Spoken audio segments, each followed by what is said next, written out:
Warm welcome to all the students. Today my topic of discussion is measurements in clinical research. Clinical research, as you all must be, is a very exciting field in today's research.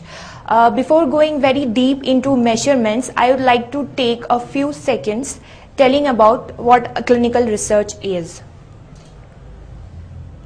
Clinical research refers to research conducted with human studies of specimens collected from specific patients. It might be regarding any drug or diagnostic purpose, or it might be related to some devices. It encompasses some laboratory research on mechanisms of human disease, translational research in which laboratory and clinical activities are closely aligned. Clinical trials of preventing and therapeutic strategies, epidemiology, behavioral research, and health services and outcome research. Clinical research has changed the face of modern medicine today. 50 years ago, at the end of ability to effectively treat or prevent any of the deadliest diseases, people would die of very minor infections. Most of the staples of modern medicine that we enjoy today were still unknown. The common examples of it, like antibiotics, vaccines for polio, several other severe infections, most hormone replacements, and effective drug therapies for cancer and psychotic illness, testing for genetic disorders, coronary bypass surgery, transplanted organs, and artificial joints. You name a disease and there will be a drug available for it. These and other successes have encouraged public enthusiasm for research and belief in potency of modern medicine.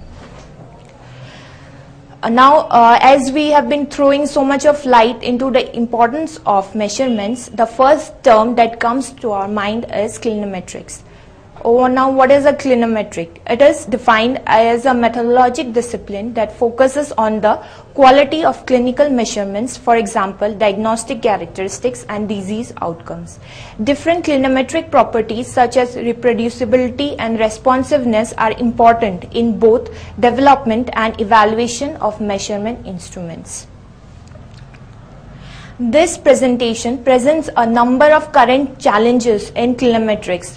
There is much confusion with regard to terminology. Clinometric properties are population and situation dependent, and abundance of different measurement instruments in specific fields hampers the comparison of study results. Further challenges lie in improvement of quality of both the measurement instruments and performance of actual measurements, and assessment of the suitability of use in clinical practice. From the perspective of evidence-based medicine, it is essential to have measurement instruments that make it possible to detect clinically relevant improvements that are due to diagnostic and therapeutic interventions. Close collaboration between clinicians